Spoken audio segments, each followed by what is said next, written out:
Hey guys, I'm back again. Same video, same location. So I'm going to be doing a book review now, and I kind of mentioned this in my 2017 sort of top 10, top 5 books of the year. Um, this may or it's probably going to go up in January because I actually still need to edit it. Most of my videos I kind of film all in one go and just post it as it is.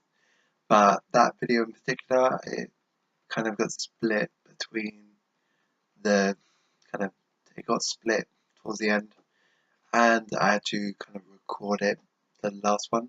So I kind of don't want to record it all over again. So I'm actually going to edit that video, and so yeah, this is just me going to be me talking about a particular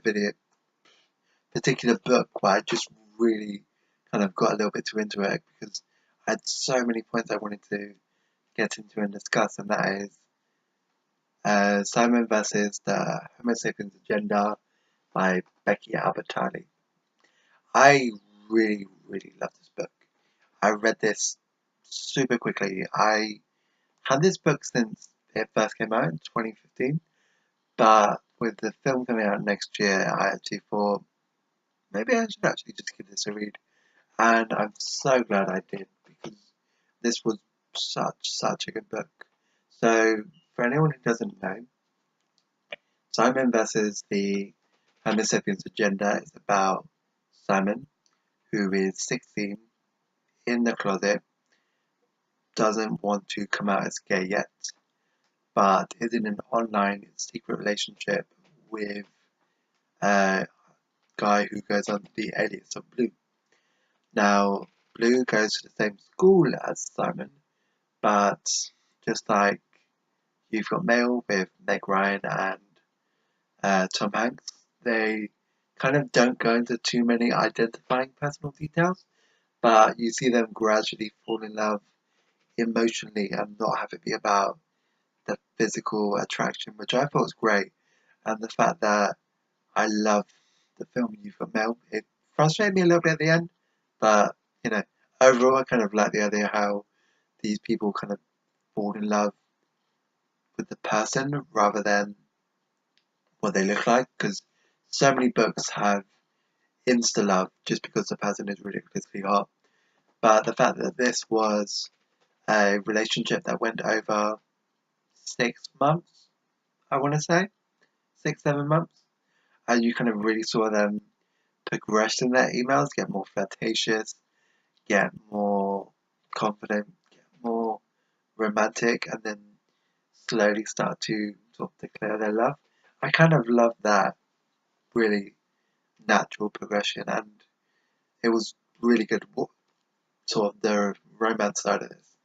And yeah, I love the romance, but also another thing I absolutely loved about this book was the other relationships, the particularly the family and friends, because most of the time in YA, when you have a romance with a protagonist and a love interest, the parents are somehow completely absent from their teenager's life.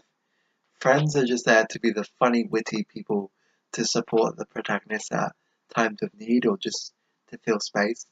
Whereas Becky Albertalli really kind of brings in the fact that no, these are people. They've got their own issues. They've got their good times. They've got their bad times. And what I loved about it was the supporting characters were so fleshed out, and yeah, they felt like real people. And that was what was great about this book. The fact that I was reading it and thinking, wow, the parents feel like actual parents. Like, you know, I loved the scene in particular where Simon actually kind of says, um, you know, it's getting a bit annoying. Like you guys just are just obsessed with everything I do. Like I can't even have coffee without you guys making a big deal of it. And they're like, well, it is a big deal. Like you're having coffee now, and it's like, really, I can't change a pair of socks without you guys noticing. But it's like the fact that these people kind of I kind of got the parents side of it because it's like you're raising someone, and the fact that you're kind of seeing them becoming adult. of course you're going to be obsessed with them. It's like, oh my god, you're doing this, you're doing that. Like, I was obsessed when you kind of did little things as a little kid. So seeing you as a young adult, of course they're going to go over it and get all excited. So, yeah, I kind of loved the parents and the fact that they felt like parents.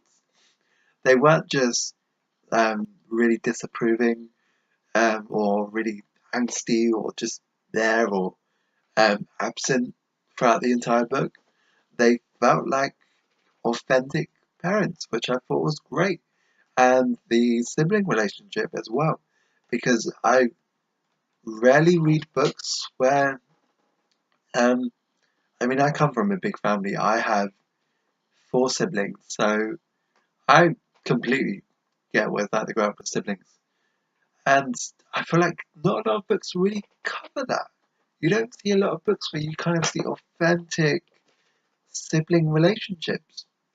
You They're more or less an only child, or their siblings are just don't feel like authentic siblings.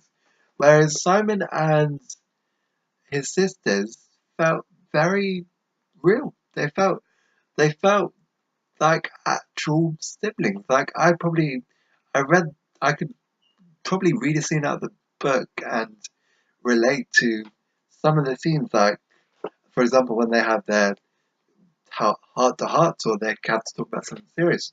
You're even like for me as a sibling, like when I've had those conversations, I've either been watching a film and watching a TV series, playing a sort of game on the computer, and kind of have those conversations where you're more or less kind of focused on something else, or it's not the sole focus, but you're giving the conversation your focus, but you've got stuff going on, and that's what felt really great. The fact that Becky really captured authentic sibling relationships, like the fact that they were close, but they annoyed the crap out of each other, but at the same time, they all have each other's back. Like they weren't just in with the popular crowd or, not bothering with Simon or Simon wasn't bothering with them. They felt like actual siblings. Like you don't spend 24/7 with them, but push comes to shove, like you will have each other's backs, which I thought was great. Another thing I loved about this book was the friendship. And that's what I thought was really kind of well done because what um, Nick, Abby, Leah, and Simon are four people you wouldn't necessarily put together in a friendship group, but when they're together, they're so that it works. Which for me, for me personally, and my friendship group, I'm sure when people actually see us together at uni, it's like, how are these guys friends?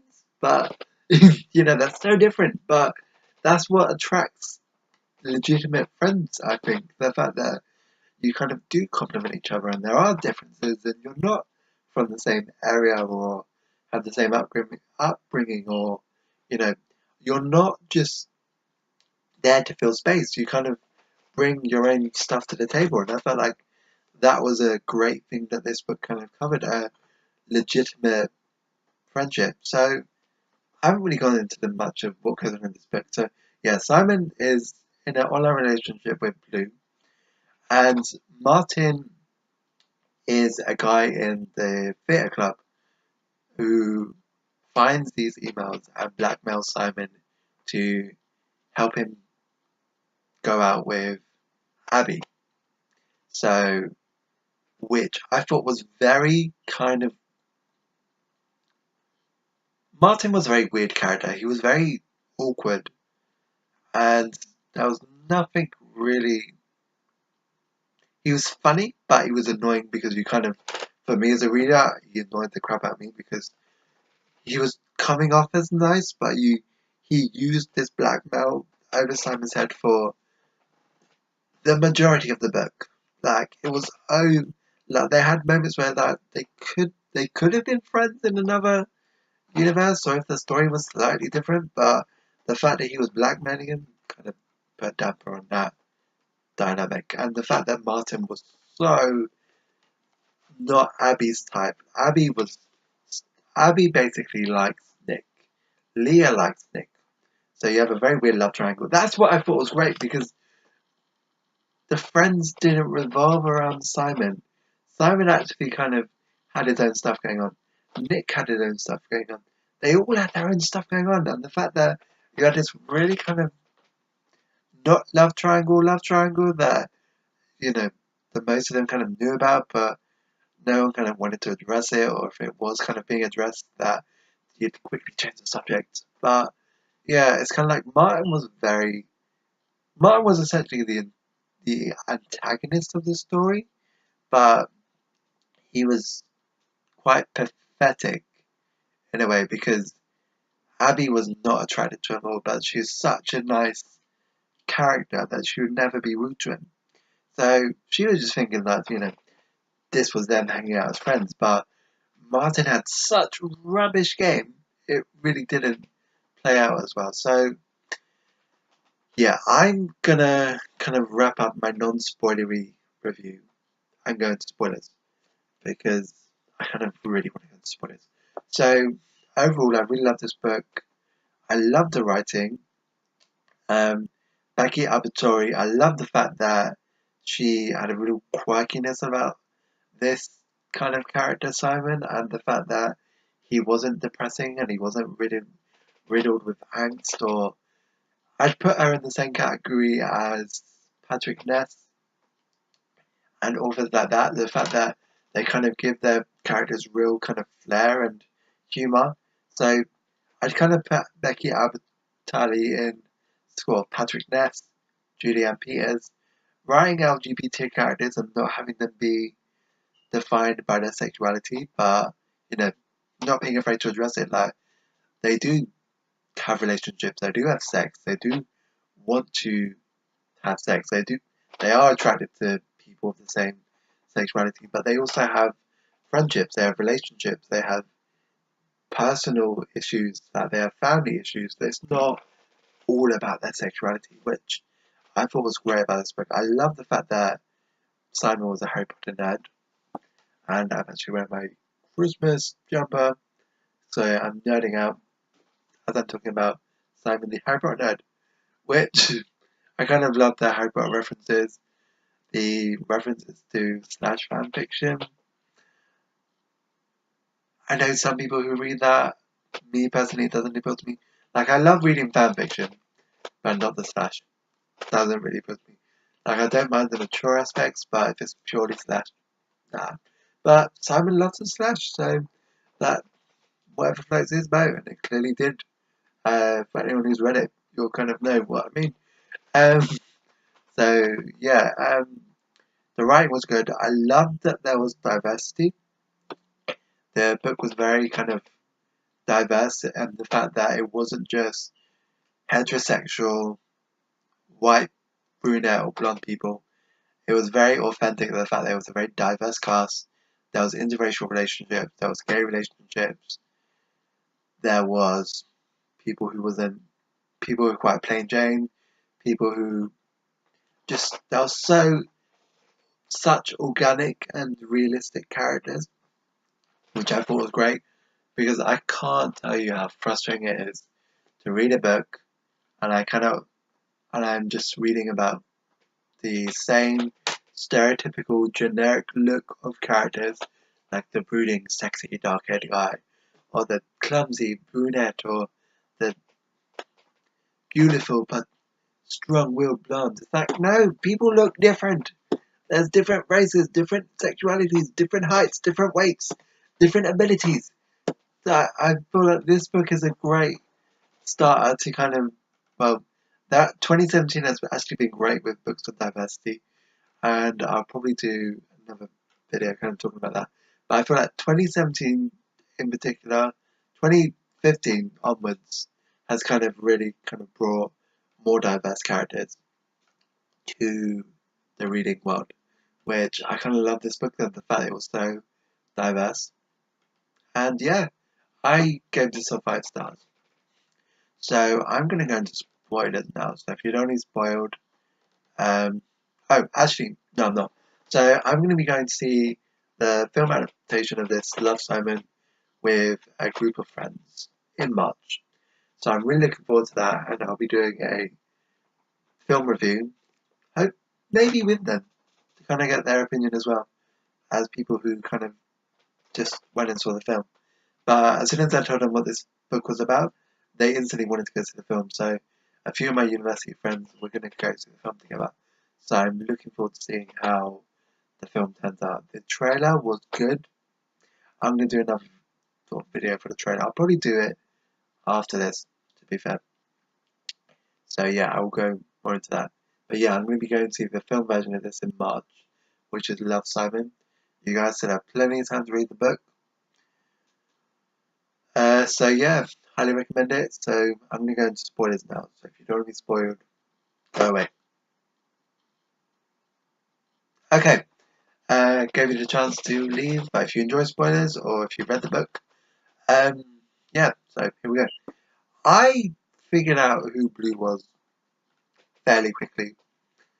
Um, I figured out that who Blue was within the first couple of chapters, and I was quite proud of myself because I'm someone who couldn't even guess who died in Murder She Wrote. But the fact that I figured this out very quickly, I was like, yes, I know who it is! Which made it more frustrating when Simon thought it was Cal, or Carl, when it was actually Bram. And I loved Bram. I feel like I would have loved to see Bram's perspective. I would love there to be a book from Bram's point of view. Because I felt like he was such a fleshed out character, but I feel like he definitely deserved more screen time. And you know, he wasn't the stereotypical gay character you see in fiction. He was sort of athletic. He was in the uh, soccer team. He was bookish. He was a nerd. He was good at his English. He was um, he was black, so he wasn't genetically white, but his race wasn't an issue. For him, race does kind of come up a bit because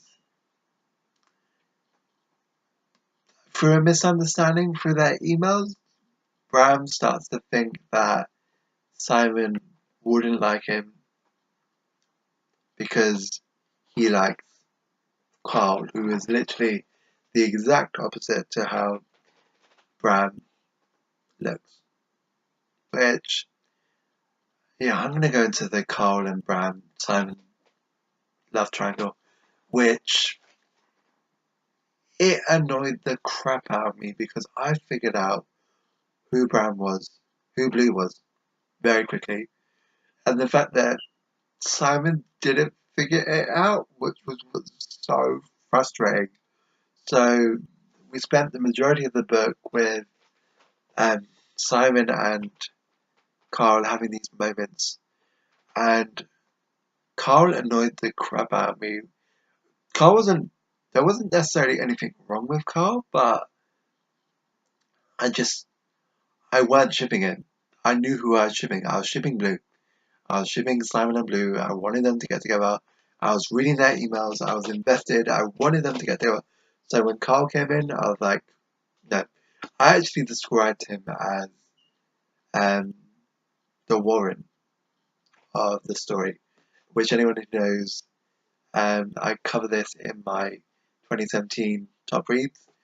Um, Life is Strange was a brilliant game I played my first year of uni, and I loved Chloe and Max together.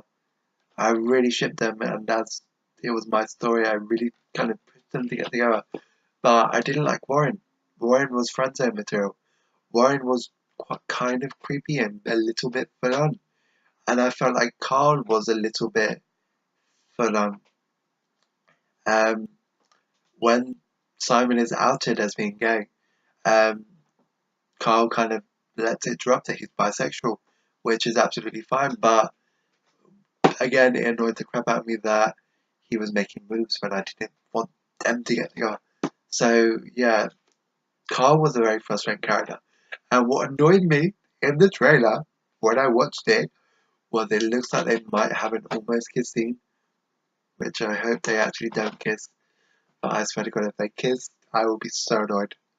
Um, But yeah, I'm gonna go into that when I review the trailer. I won't be able to include the trailer in this because it won't be a first reaction. But anyway, so yeah, Carl was an okay character. If if you know him in real life, he's probably nice, good as a friend, but he's sort I didn't like him with Simon, not at all. The What I loved about the progression of Simon's coming out narrative was the fact that it felt very subtle.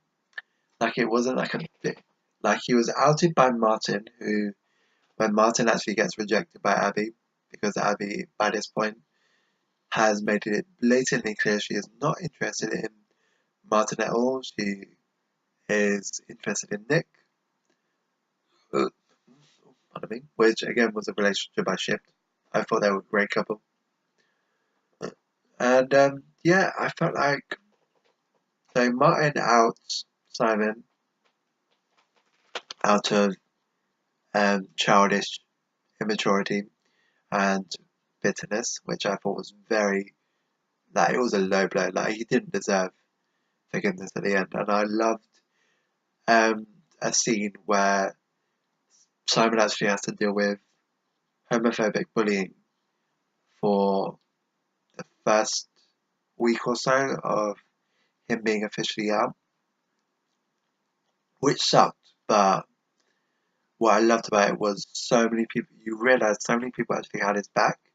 All of his drama, sort of theatre club people, they all were up in arms to defend him. You had Nick, Leah, Abby, they all had his back. Even the teachers were pulling ranks because the homophobic bullying was actually it was crossing a line sort of as it progressed.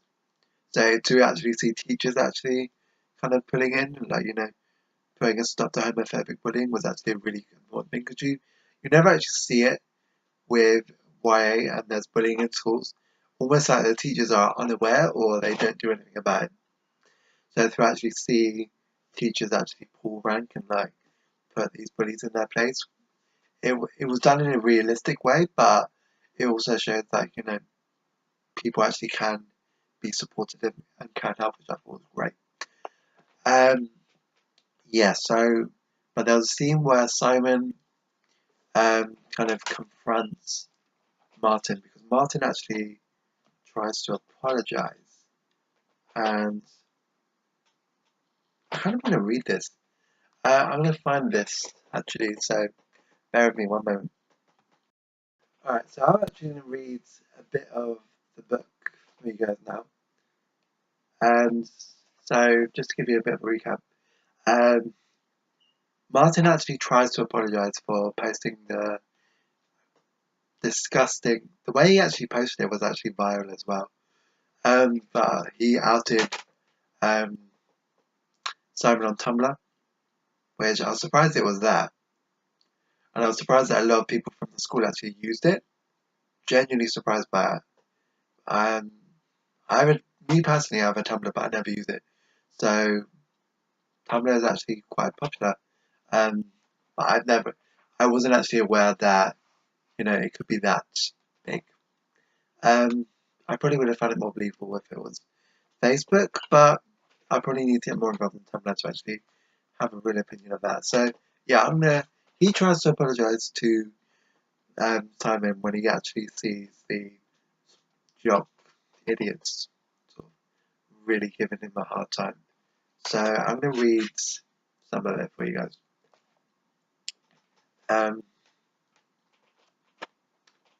okay, how about this? I think you're an arsehole. I think you're a huge fucking arsehole. I mean, don't even fucking pretend you didn't know this would happen. You blackmailed me. Wasn't that the whole goddamn plan? Humiliating me? He shakes his head and opens his mouth to reply, but I cut him off. And you know what? You don't get to say it's not a big deal. This is a fucking big deal, okay? This was supposed to be me. This was supposed to be. This is mine. I'm supposed to decide when and where and who knows and how I want to say it. Suddenly my throat gets big. So so yeah, you took that from me and you brought Blue into it. Seriously, you fucking suck, Martin.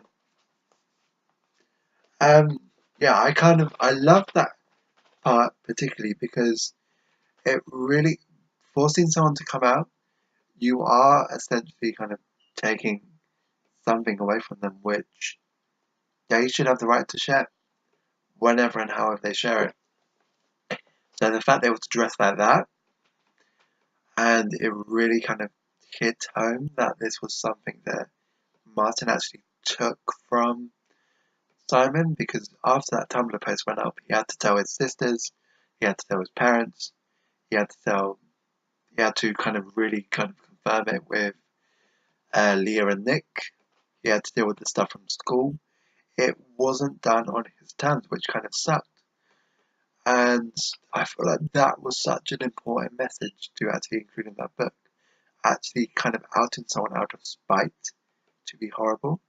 That was what I thought really kind of drove home the message that, you know, this is quite a hurtful thing to do and it can have really big repercussions if that person is not ready. But yeah, Simon kind of overcomes it, not in a big cliche way, in his own sort of small triumphs, small victories. So he kind of powers through. He actually has to make amends with quite a few relationships. Leah starts to feel pushed out. Leah um, has been friends with Simon since they were sort of quite little, and she's more hurt by the fact that not that Simon's gay, but the fact that she wasn't the first to be told. And I think Nick even feels a bit, oh, wasn't I? Why wasn't I the first to be told? The fact that Abby, who was kind of the newbie to the group, is the first to be told, which I thought was quite a funny but also very realistic part of it, because a friend of mine actually came up to me at uni, and my reaction was, okay. And she was more surprised by that, the fact that I was kind of not kind of, oh my god, like giving the really kind of stereotypical um, dramatic response, and the fact that I was totally cool with it. And, you know, friends do have that response, like, well, why wasn't I the first to be told? Well, why didn't you just say it? And I kind of love that. And yeah, so you see Simon actually has to make amends with quite a few of relationships because Abby finds out about the blackmail and she's quite hurt that Simon actually went along with it when he knew that she didn't like Martin. And the fact she was there for him as such a supportive friend and, you know, really supported him coming out. Um, yeah, so she was very hurt. So Simon had to make amends with that. He had to make amends with Leah, kind of pushing her out of the group, which, you know, kind of sucked. They all went to a gay bar without her, which it wasn't even like it was unintentional. Like they did it on the spur of the moment. It was planned, it was premeditated. They actually spoke about it, inviting Leah, and decided against it, which I thought was very harsh. Like they were like, oh, she wouldn't enjoy it. At least give the girl the option to say no. So yeah, Leah was quite hurt by that, being pushed out. And another scene of the gay bar, really quick, diverting. Simon Drunk was hilarious. I loved reading those chapters. Um, that was just such a good. It was such a good scene, and um, yeah, it actually really kind of really gave a good voice to someone being drunk, and especially the inner monologues. So yeah, that was great. That was quite a funny scene. So yeah, and even with Blue, because when Simon misunderstands and thinks Carl is Blue, that knocks Graham's confidence down a lot. And, you know, the communication starts to die down a bit because Bram starts to think, especially when Carl makes it clear that he's interested in Simon. Carl kind of Carl makes it interested that he's interested in Simon. Bram starts to kind of pull away a little bit more, which I felt was even more frustrating because Simon didn't want Carl, but he was looking for Blue in the car, which kind of sucked. Like, it was really weird because there's a line that I kind of feel, there's two lines which I feel like is great in this book, and I feel like it's a recurring theme throughout the entire book, is that white shouldn't be the default. Straight white shouldn't be the default. As same as straight, straight white should not be the default for anyone. And I feel like that kind of really brings home, the thing, especially with Bram. I mean, Bram isn't the default for a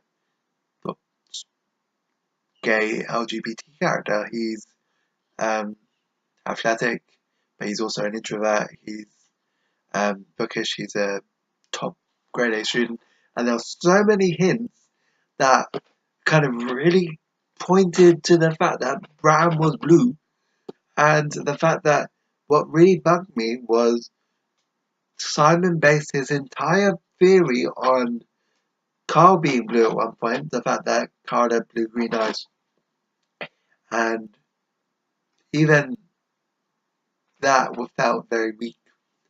But then he did go through a phase where he thought Martin was blue. So um,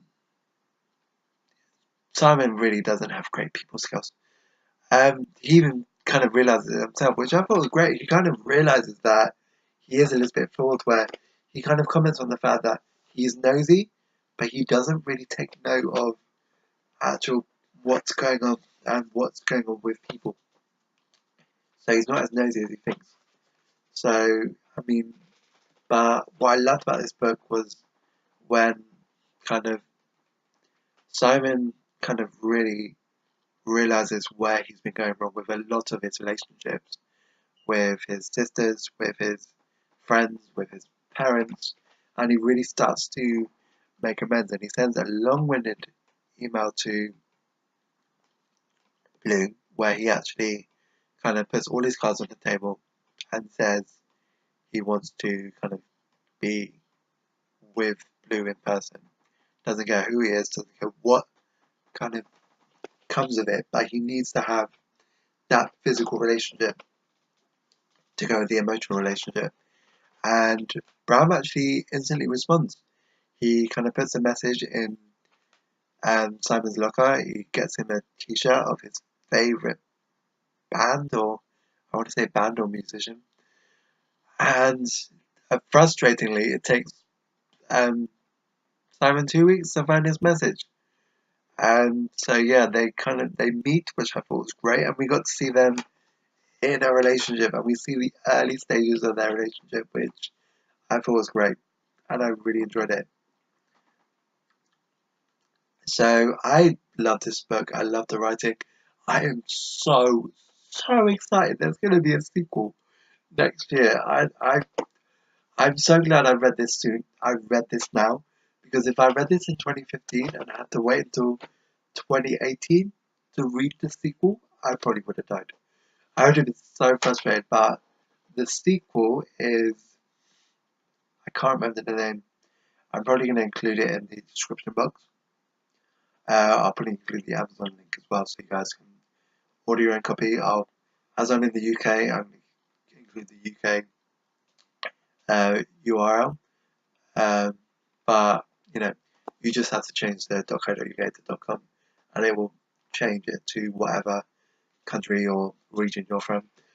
So yeah, the sequel is because the first book is in their junior year, so they're sort of 16 going on 17. The sequel will be told from Leah's perspective, and that's what I'm really looking forward to reading.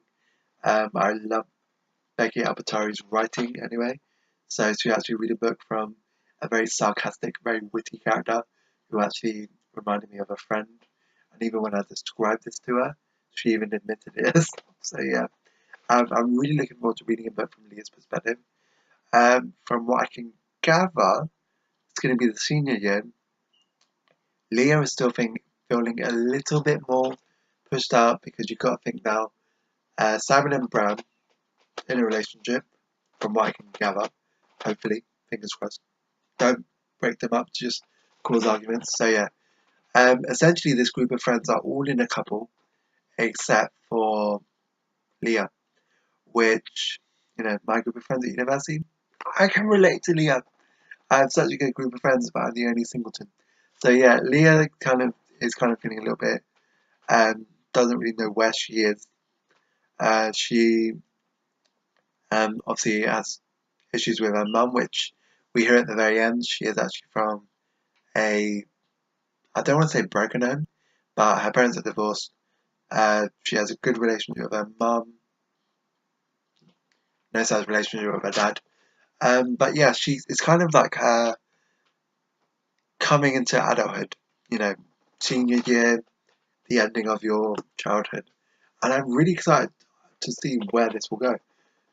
For me, I would love a third book as well from Bram's perspective. Like, if they kind of do junior year with Simon versus the Homo Sapiens, senior year with Leah, and freshman year of college or university with Bram, that would be an amazing trilogy, and that would be such a good collection, and it'd really be interesting to get inside Bram's head. But I'm so excited to read the sequel and see where everyone's at, and just kind of really see where the conflict lies. Like, so far, not everything kind of gets resolved, and everyone's happy, and Simon's in a good place. He's totally loved up with Bram. They're taking things slow, but which is nothing. Like, it wasn't insta love, but you can tell, like, because of the relationship they'd had, the love or the blossoming relationship was already there, which I thought was great. So yeah, I rate this 5 stars. Highly, highly recommend it. And yeah, hopefully the sequel is just as good. I'm looking forward to seeing the film. And yeah, I'm really looking forward to seeing more works by Becky Albertari as the Upside Down of Unrequited, which I'll probably read in 2018. I need to get it first, but yeah, I will definitely be reading more of this. And yeah, but as usual, leave your comments below. I'd love to kind of get dialogue going. What did you think of the book? Did you like it? Did you not like it? What do you guys think of the film casting? Um, because I'm gonna go into this real super quick. I'm gonna do a video separately for the film, but yeah, what did you think of the casting for uh the actors, the everyone who's playing everyone? I'd love to know that too. So if you make sure you comment below, I'd love to see your comments and yeah, know what you think of the book. Do you like it? Do you not like it? Are you looking forward to the sequel? And yeah, let's get a dialogue going. So yeah, hopefully you enjoyed this video, and I will be back with some more soon. Bye.